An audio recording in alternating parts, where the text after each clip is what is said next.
Hello, and welcome to the Voice of the Veteran Show, the #1 show in the entire nation for firsthand veteran experience at the VA.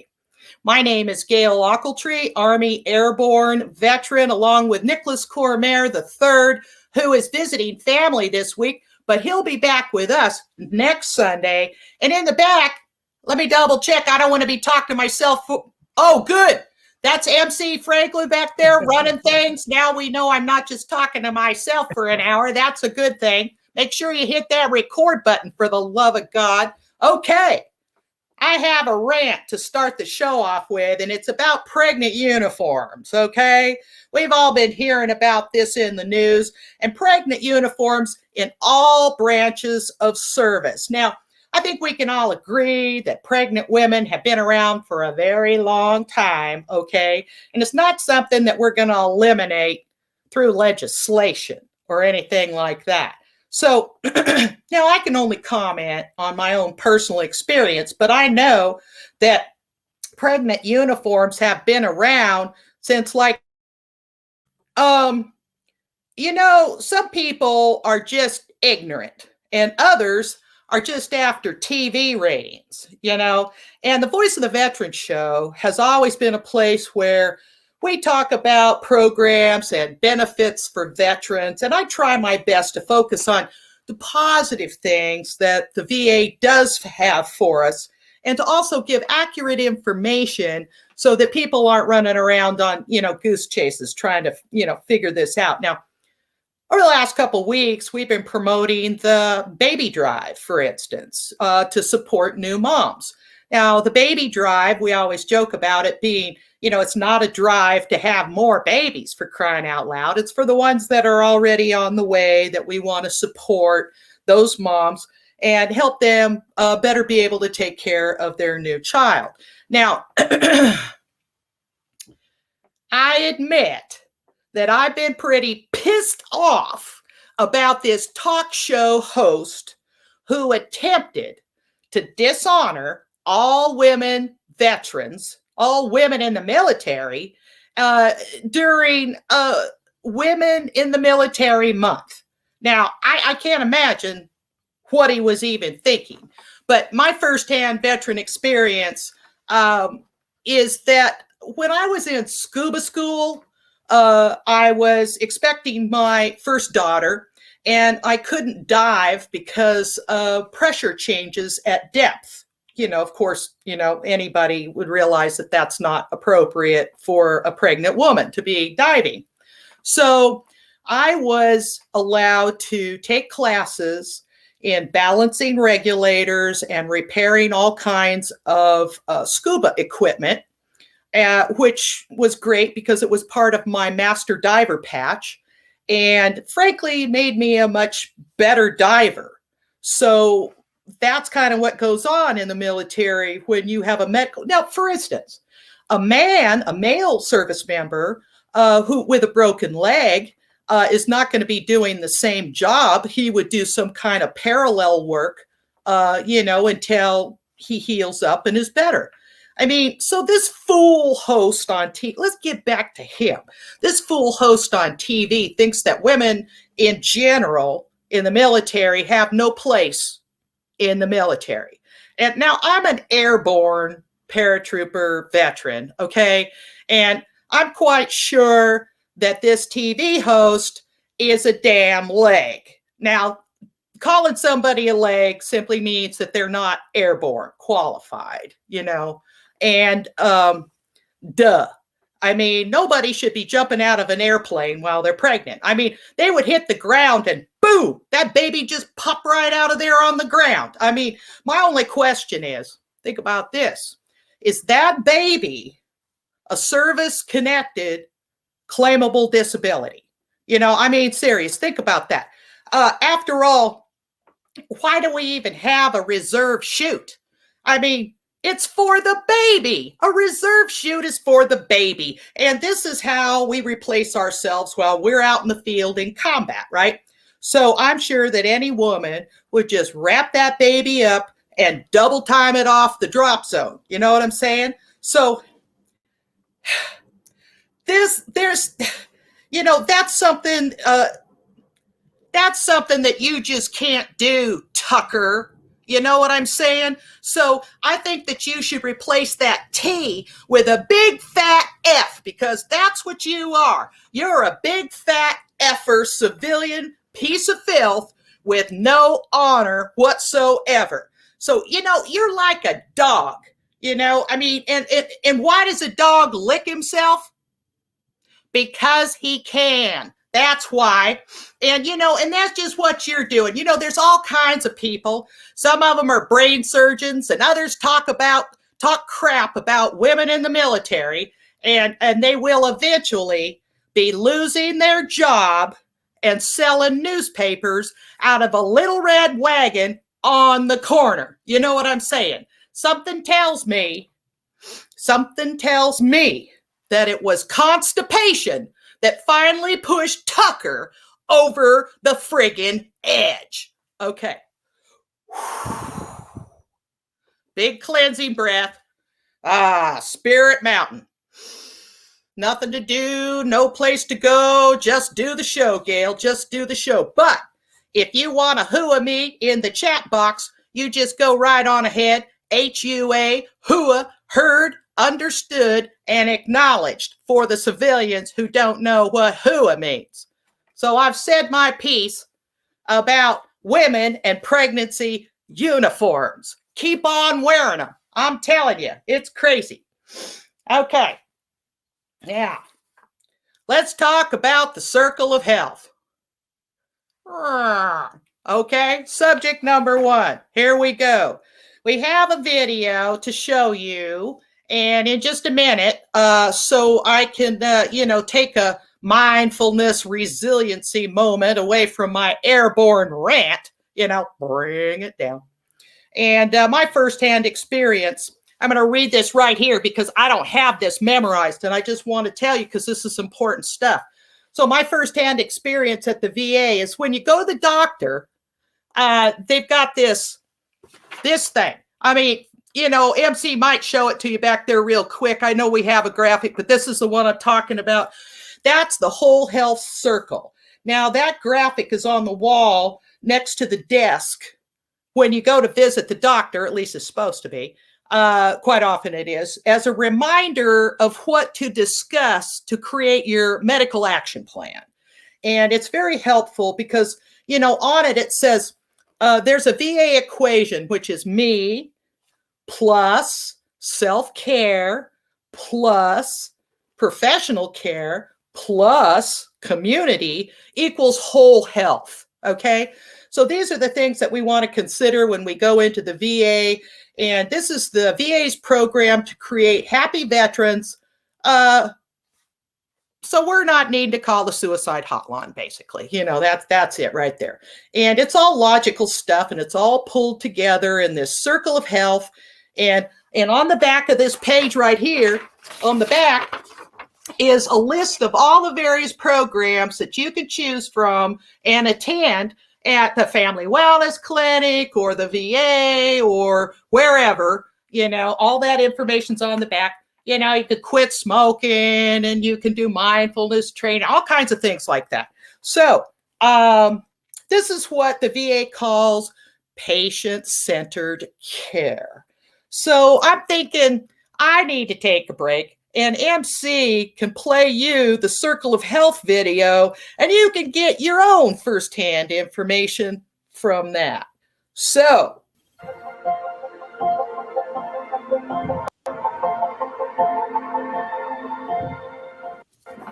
Whole Health recognizes you as a whole person and helps support your unique answer to the question, what do I want my health for? What is your mission in life? Whole Health goes beyond illnesses, injuries, or disabilities. It focuses on your values and aspirations, your health and well-being. It may include self-care strategies and complementary therapies such as acupuncture, massage, and yoga, along with your conventional medical care. As a veteran, you committed your life and health to mission success in defense of our country. Mission ready for your life. The core mission of the Veterans Health Administration is to honor America's veterans by providing exceptional health care that improves their health and well-being. Exceptional care is different than it used to be. It now includes getting to know you better, learning what matters most to you, focusing on your goals for your life and health, and supporting you in addressing your well-being and self-care. By engaging in this shift to whole health, you are not only contributing to your own health and well-being, but to the transformation of healthcare for your fellow veterans and the nation. Healthcare usually focuses on preventive care, lowering risk, and illness and disease. Are your cancer screenings and flu shots up to date? Do you feel sick or are you injured? Do you smoke or is your weight healthy? What medications are you on and how are your test results?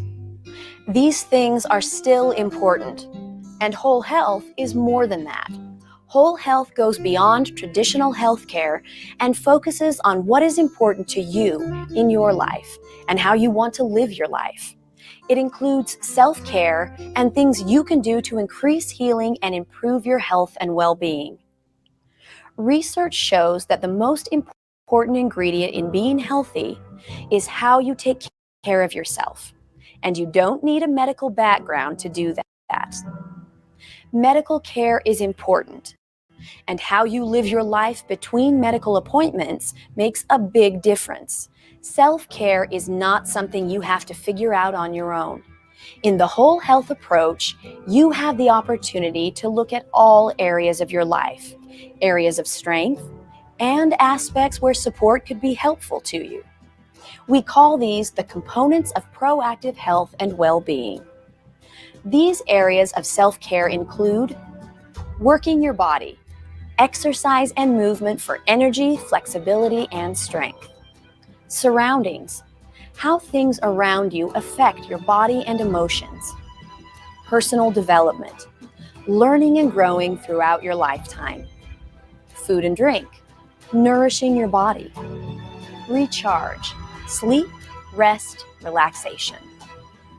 Family, friends, and coworkers, your relationships with others. Spirit and soul, a sense of connection, purpose, and meaning. And power of the mind, tapping into your ability to heal and cope. You may be wondering, how will whole health help me? Think about your own experiences. Military missions are each unique and need to be adjusted as conditions change. You may have to adapt and overcome. Likewise, there's no one approach to help all people be their healthiest. In a whole health approach, each person is unique. Care is geared to your needs and goals. You are at the center of care.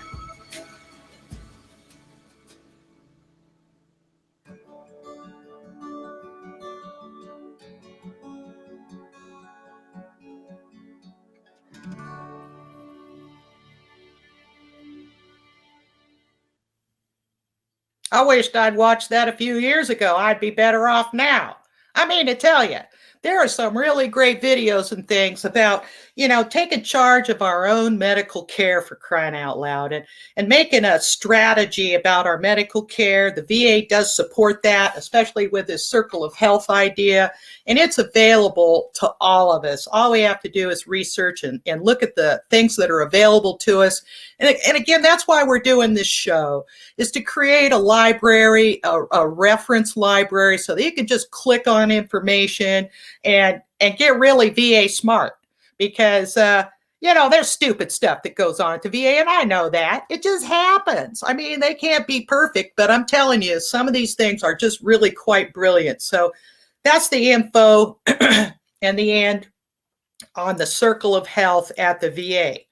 Now, I have something exciting to discuss with you, and I'm just going to click this in the chat box right now, because this is the link for it, and it's important that you have this information right up front, because you're going to want it. Trust me. Now, I just signed up for this yesterday, and it's brand spanking new. So this is called VA Notify. And I have some information here that I need to kind of reference, because this isn't something I can just chat about because it's brand spanking new to me, and it's brand spanking new at the VA too. So here we go. So the Department of Veterans Administration is expanding its text messaging notification system, okay? And currently, the VA is texting veterans regarding medical appointments and things like that. But the VA's text message, I'll get my mouth around it. The VA's text messaging system, VetText, is what is being replaced by the brand spanking new platform, which is called VA Notify. And I just signed up for it just yesterday. And it wasn't a big pain in the ass. It was easy. I did it. And if I can get through opening a new account and all this kind of stuff, whatever, you can do it. Trust me, it wasn't a big deal. Now, I did put the stuff, the information in the chat box, and I see that MC has put it on the bottom of the screen, and this is important stuff. So veterans do not need to take action in order to receive the new text messages, okay? If you're currently receiving texts from the VA, okay, then you will be enrolled automatically into the new system. So the new electronic notification system will allow veterans to receive more types of text message notifications, including the following: prescription shipments and deliveries, yes, VA receipt and benefits applications. Hello. Yeah, if your VSO isn't on it, you can get a text message about it. It'll just ding you right there in your pocket. You know what I mean? Who wouldn't want that? So changes in a veteran's account. Now, not all veterans are service connected. There's service connection 1, 2, 3, 4, 5, clear up to 100%. Okay, and different people have different kinds of accounts. So now, if you are someone who does make a co-payment to the VA, you can get that information right there on your text messages. Okay, here's another one: monthly notifications about benefits and payments. Oh, I didn't get my check. Text message. That's a cool thing. So here's other, currently all veterans are automatically opted in to the text messaging service when they provide the VA with a cell phone number and enroll in VA healthcare. So this is a good thing. Let me see here. Here's some more. Veterans may update and add cell phone numbers to their account when they check in for medical care. Okay. Like at your next appointment or whatever. And by using the self-service kiosks at the VA facility. Now, I say that because I haven't seen a kiosk that isn't working recently. Because I'm going to tell you this. So if a kiosk doesn't work, go to another one. Just because that one in that clinic where you happen to be isn't working doesn't mean there isn't one around the corner. So get over yourself and go to a different kiosk and get signed up. So it says veterans also can update their cell phone information on the VA's website. To do this, a veteran should click on Sign In button in the upper right corner of the page. And from there, they can sign in and create an account, as we do with everything. I hate doing that, but got to do it. You have to be part of it in order to use it. So create an account. And after signing in, they can click on their name in the upper right corner and update their cell phone information in the profile section. Okay, that's how this is done. So the VA, by the way, is required to notify veterans. Now, I'm like right on the cusp of being a new VSO. I've already been voted in and all that. I don't even know what's going on, but whatever. But anyway, so the VA is required to notify you of any legal decisions and debts, and they're required to do that also still by the mail. But you can actually now, it says here that you can actually get a text about benefits information via the mail and via text, or text that you've got mail, or however that's going to work. But anyway, that's it. So I'll be interested to see how that works for people, when I'm helping them out with benefits packages and things like that. So the new text messaging system also promises to let veterans add appointments, blah, blah, blah, blah. But basically, I want to just say, stay on top of your benefits by this new VA Notify. And that's the end of the VA Notify stuff. But man alive, I'm liking it already. So that's my firsthand experience with this kind of new stuff. So what we're going to do is, I'm going to move on to a program that is very popular among veterans, and I've attended it. Of course, I attended it several years ago, and that's the Veterans Writing Project at the Writers Guild in Los Angeles, California. Now, the Veterans Writing Project meets at the Writers Guild building. I think they're like on the, 3rd and Fairfax, and it's presented, though, by the Writers Guild Foundation, which is a subsidiary of the Writers Guild, but it is a separate organization created to do these kind of programs.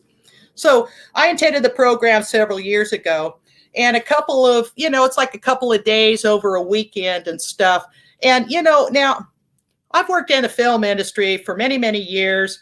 And I graduated from American Film Institute, the AFI, and I'm a DGA member, Directors Guild, and graduated from UCLA Writing School, Robert McKee, Bonnie McBird, Billy Murnett, all teachers of mine, all incredible writers in the industry. And I mean, I've been schooled in Hollywood and, by some of the very best. And what I said all that for is to tell you that I do recommend that you create this opportunity for yourself to attend the Veteran Writing Project. That's what it's called, Veterans Writing Project.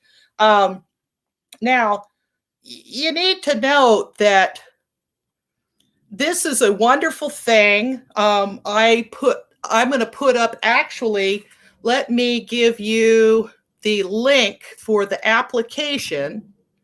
Here it is. And you have to submit some writing that you've done, and maybe a log line, and maybe 10 pages or something of something you've written, so that they can see that you're seriously considering writing. They just want to know that you are writing. They're not going to judge it and say, oh, you win, because, you can go to this, all you have to do is submit that application. But again, sometimes veterans think of this as like their big break in Hollywood, and it's not. It's just not that. This is to help you promote and become a better writer and understand what's required in order for you to get an appointment or an agent or something or other, so that you can submit information. So go there. And everybody has a good story. Trust me, you're going to sit around in a room like a writer's room and discuss various ideas and whatever. And, it's kind of like what's said in the room stays in the room. Don't steal other people's good ideas.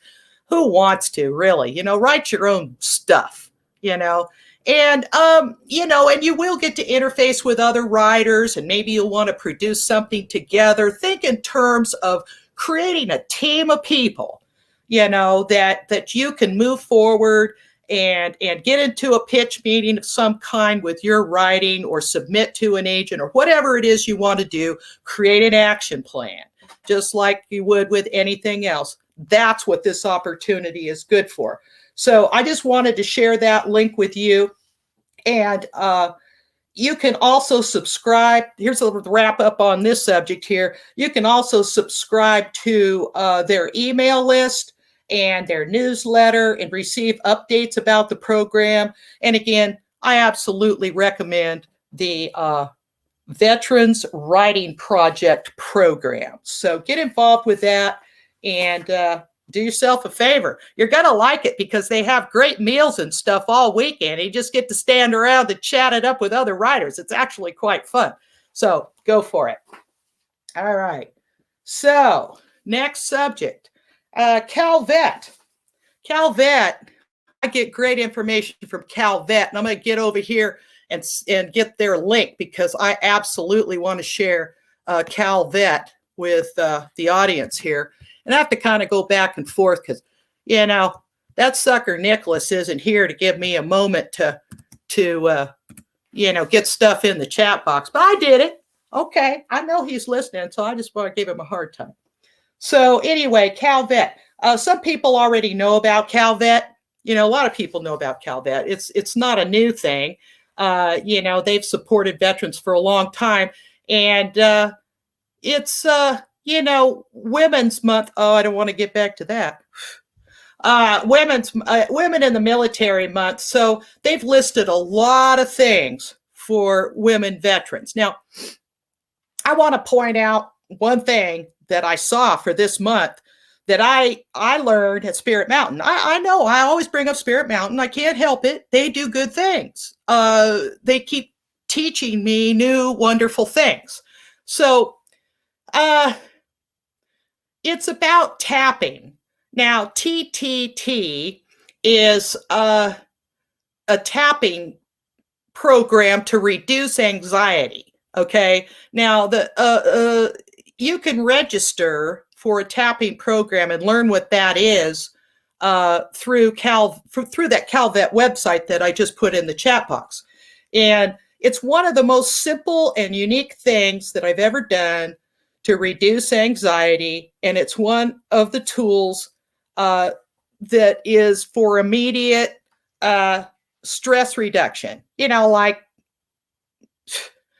a jerk in the grocery store line, and so that you can tap and do this stuff. It's amazing. It actually works like a gym, and it's one of many, many things. Resiliency, shift and stay, tapping. I mean, whoa, it's endless, the things that I've learned at Spirit Mountain. So I just want to say that. And let's see. Oh, here is this. Oh, I wanted to share the tapping song. We can't show it because we don't have permission to, but I absolutely want you to know where you can find it because this is very interesting. Actually, I do have a YouTube link. I can share the YouTube link, but we just can't play it. So that's the deal there. So give me just 1 second and you can have this YouTube link on tapping.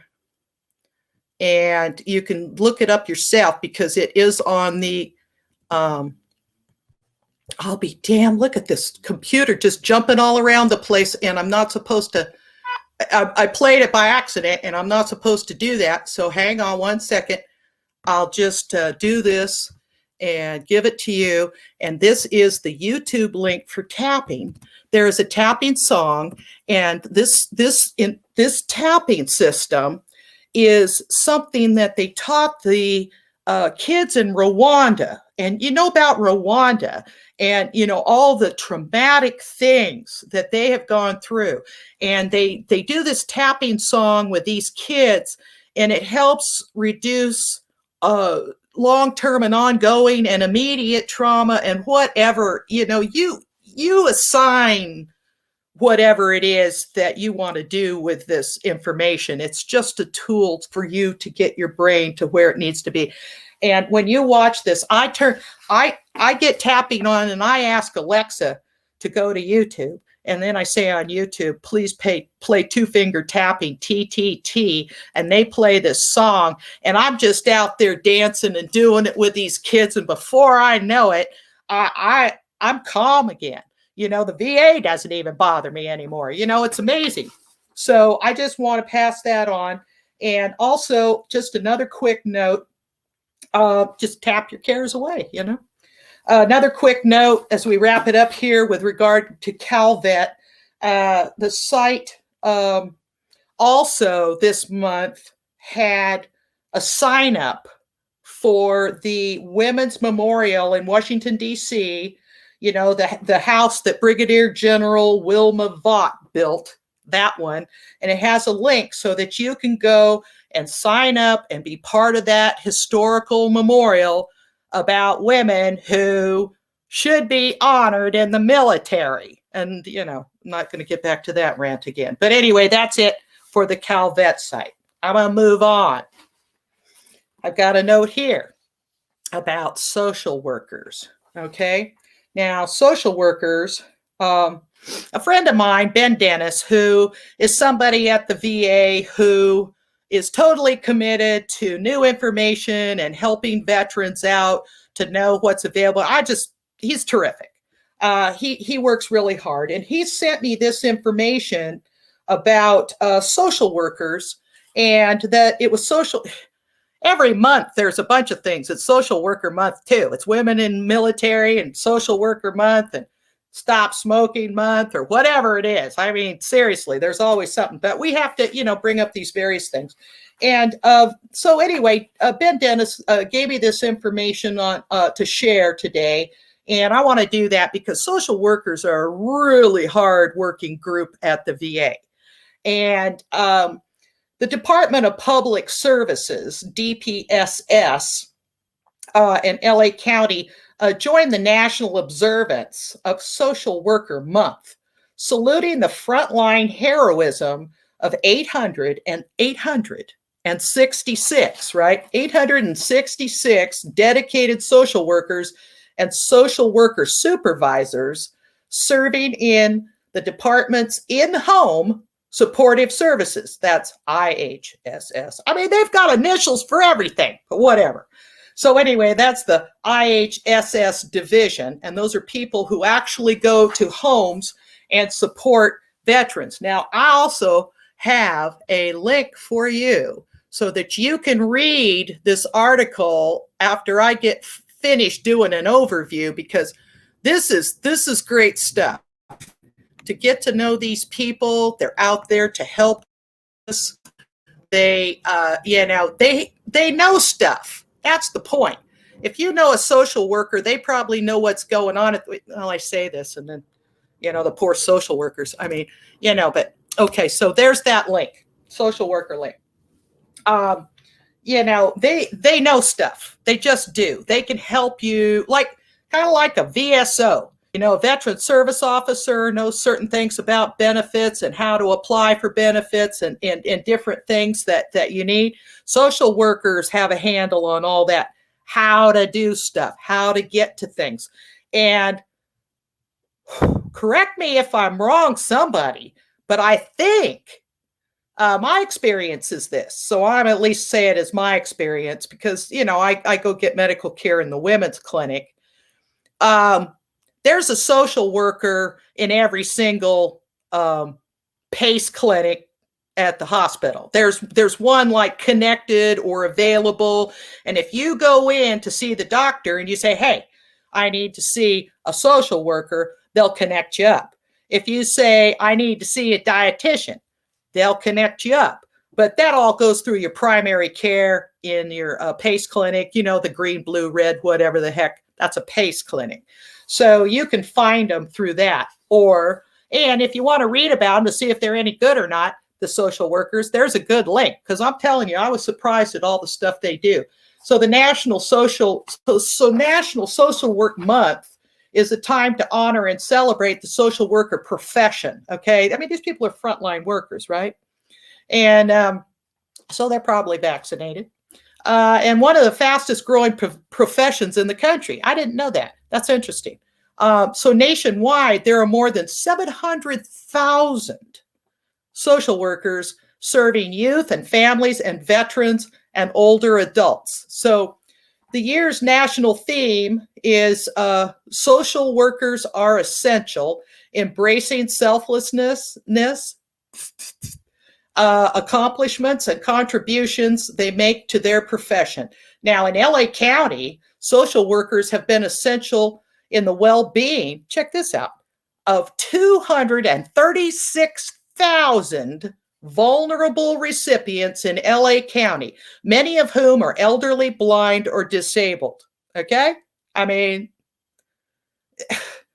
it's needed, and they're doing a great job. So the courageous and dedicated social workers have been on the front lines of the pandemic, serving their customers with excellence and adapting by new video conferencing methods to better serve their clients.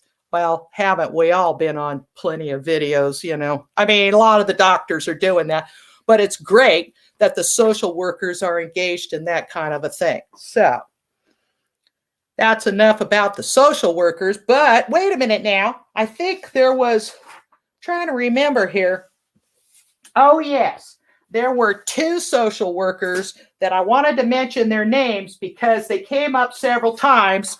And that's Michelle. They call her Misha. I haven't met these people, okay? Wilson, and she's in charge of the transitional care for returning veterans, returning from where? Overseas or from combat or, you know, out of active duty military. Well, Michelle Wilson's in charge of that. And then we've got Aaron Feldman. He runs a bunch of ongoingly, and not just during the pandemic, ongoingly has run a whole bunch of PTSD groups for veterans. And both of them should be honored with regard to what they're doing, their ongoing service and work. Good for you. Thank you very much for welcoming home veterans. As Nicholas always says, I want to say welcome home. Well, that's what Michelle does all the time. She welcomes home transitioning veterans, and so does Aaron because of the PTSD classes. So I'm glad I remembered to do that because, like I said, I haven't met them, but I look forward to meeting them. You know, there's some really good people at the VA doing a lot of good work. New subject. Finally, I can hear MC right in my ear. Gayle, move on. Okay, let's talk about this drone pilot training. There's some really cool information that I just came across about drone pilot training and getting a license so that you can fly drones professionally. Now, this is a great opportunity for veterans. This pilot training starts in April. It's April 12th. It's 5 weeks long. It's Monday and Wednesday only. And veterans must be enrolled in what's called the AGCC, which is, hang on, I'll find it, is the American Job Center of California. There it is. Thank you, MC. I appreciate it. Leave that there just 1 second while I'm reading some other things, because I think people want to, have enough time to either write that down or just long enough so they can get the information from that. So the training will prepare participants for the unmanned aerial AFF 107 pilot's license test. Oh, that's what veterans would be doing. They'd be blowing away snowmen with their drones. That's the funniest thing I ever saw. I'm telling you, I saw that and I said, somebody please play that, because this is hysterical. Because I can only imagine, what this kind of training would be. I'd be doing something like that. I want to go take this, but I don't want to get in anybody's way, because listen to this. When you get this FAA 107 license through the hybrid learning approach via, Zoom, they call that the hybrid learning approach, and hands-on learning, participants should have access. So you got to have access to a laptop or phone or whatever so that you can do this training. Okay. And you can, hey, I've got information for you. So give me a second. I'll just put that in the chat box as well. And because this is the contact information for the drone school. And you're going to want this, because if you call this guy up, he can answer any questions that you have regarding training as a drone pilot. I just think it sounds cool. I mean, I just love learning new things. So I'm just like, here that is right there. His name is Herbert Thau. I don't know how to say it, so I'm not even going to try. But he can sign you up for the American Job Center of California and get that process going. And they're down on South Figueroa Street on the 4th floor in Los Angeles. And there's a cell phone. There's an office number there in the chat. and you can check that out through them. Cool. Actually, that's the drone information, but there's also another thing before I do any kind of a wrap and recap, because I still have a little bit of information. I recently took a computer class. I just take classes. There's so many classes at the VA, and I just need to be a more knowledgeable person and continue to learn in life. I mean, that's just how I am. Do it, don't do it, whatever. But here's another thing. I have a little note here, and when I took the computer class, they sent us a link, and I can't give you this link right now because I just can't. But I'm going to tell you what it is anyway. So it's about learning how to type. Now, you'd think if you use a computer that you'd know how to type. But the deal there is that I just kind of looked this up right here, and I realized that just like shooting a gun, okay?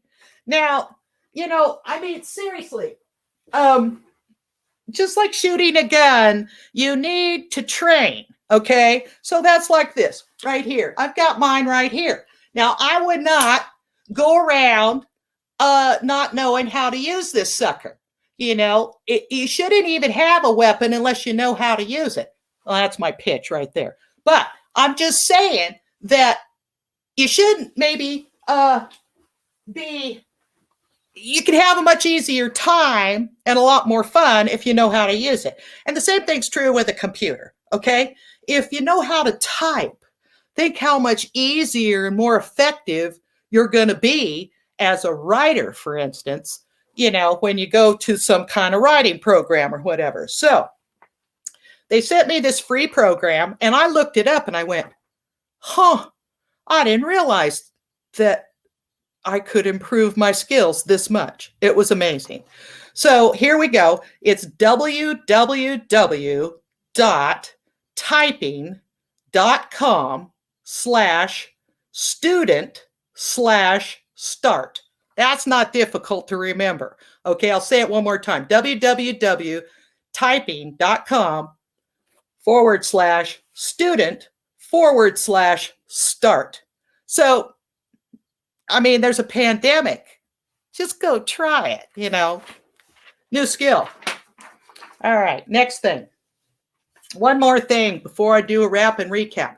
I've got the update for coronavirus at the VA. So let's do that real quick. So vaccines, it's in red up here. So it must be true. Veterans 55 years of age and over can now get a vaccine, at the VA.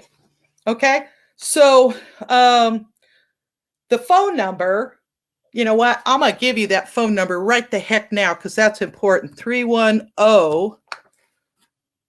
This is the one I called, and it was really easy. 268 4900.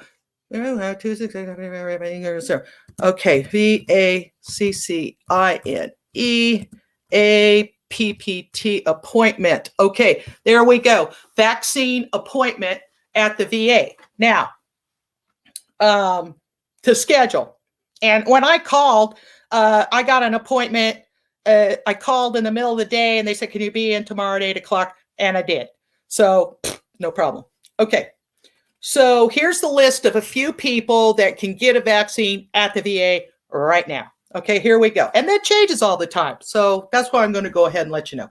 So veterans age 55 and older, healthcare personnel, better have already had it, but whatever, whoever's left, veterans who are post-transplant, including cornea transplants, veterans on transplant lists can get a vaccine right now.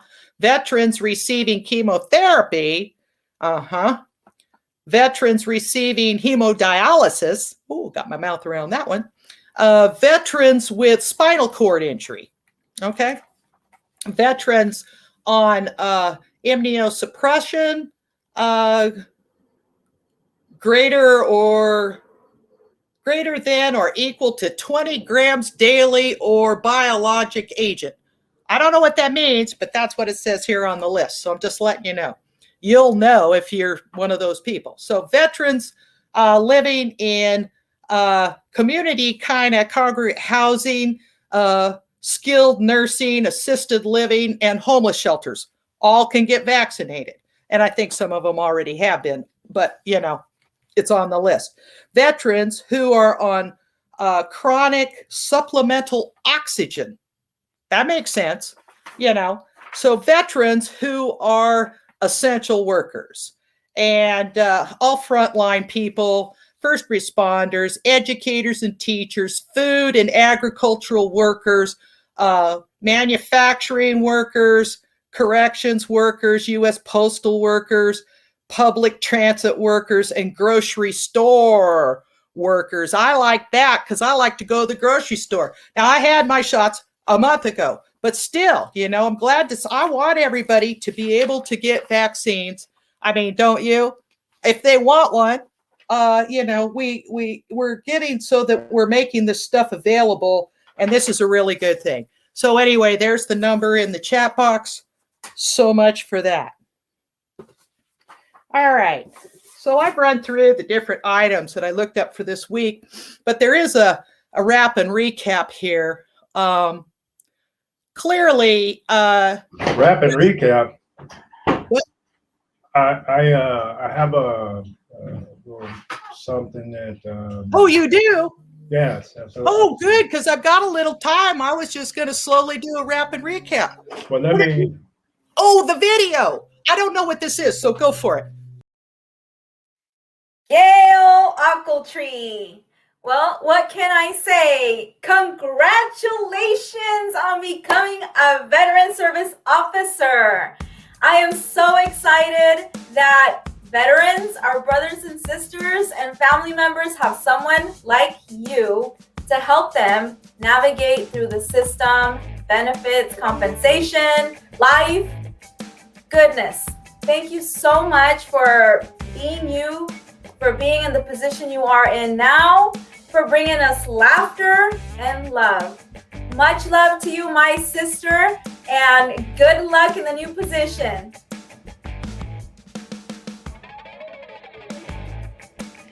I want to congratulate the American veterans on the best possible VSO they could ever get in Gayle S. Ochiltree.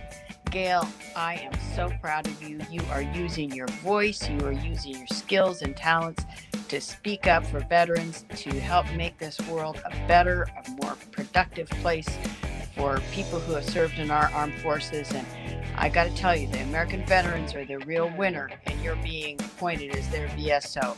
So proud of you, sister. Congratulations, Gayle. I'm so happy for you. You're going to rock this job. You're amazing. Congratulations, Gayle. You're an incredible human being. Your service to the veterans and families community has just been so awesome. And I know that you're a passionate advocate for your fellow veterans and their families. And you're going to make some really incredible linkages within the communities on behalf of others. So all I can say is you're perfectly suited. You're just an awesome human being. You're caring, you're kind, you're competent. So congratulations to you, and looking forward to watching as your work rolls out and you make changes and serve on behalf of veterans and families. Hey, this is Nicholas Cormier III from Voice of the Veteran, wishing Gayle Ochiltree Airborne a very, very strong congratulations for being an American Legion Veteran Service Officer. Congratulations, Gayle. I can't wait to see you and say that in person. From Voice of the Veteran, congratulations, Gayle.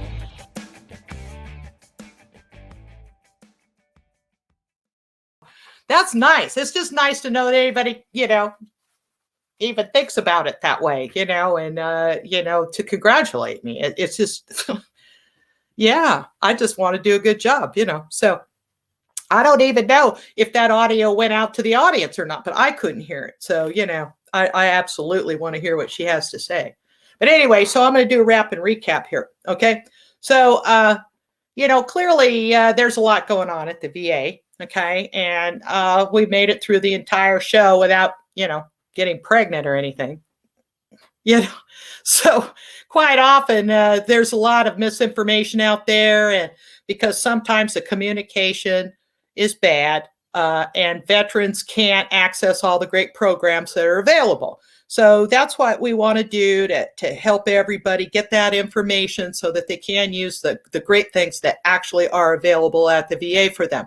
And it's up to veterans to ask questions and stop by the info desk and in the lobby of the VA and the Veteran Service Office in your hospital, where they have a rack of, not IRAC, but a rack of flyers and information for you to just grab and take home with you and read about various things. And then there's PERC, which is the Patient Education Resource Center. It has a lot of information and will answer your questions. And then there's the UCLA VA Family Wellness Center, of course, which always is happy to help veterans find whatever it is that they need. And then there is also VPAN, which is Christina there that I just saw, that I want to hear what she had to say because it sounded nice and she looked really good too, didn't she? She's good looking. So anyway, VPAN, Veteran Peer Access Network, will help connect with an array of benefits for veterans. So learn what Family Wellness Center, VPAN, PERC, and the Veteran Service Officers all kind of work together. They know each other. And if they don't know something, they'll ask somebody and try to get you connected up. So, and for never any reason, this is where I left off, never for any reason allow anyone to try to demean your military service in the American military, because there's no reason for us not to be proud of what we do in the military. That's what I want to say. And right now, I'm a grandmother, and I am headed out to the rifle range to do a little shooting and with my brand new weapon that needs to be zeroed in. You know what I'm saying? So, for the Voice of the Veteran Show, I'm your host, Gayle Ochiltree, and Nicholas Cormier again will be back with us next week. And thanks for tuning in.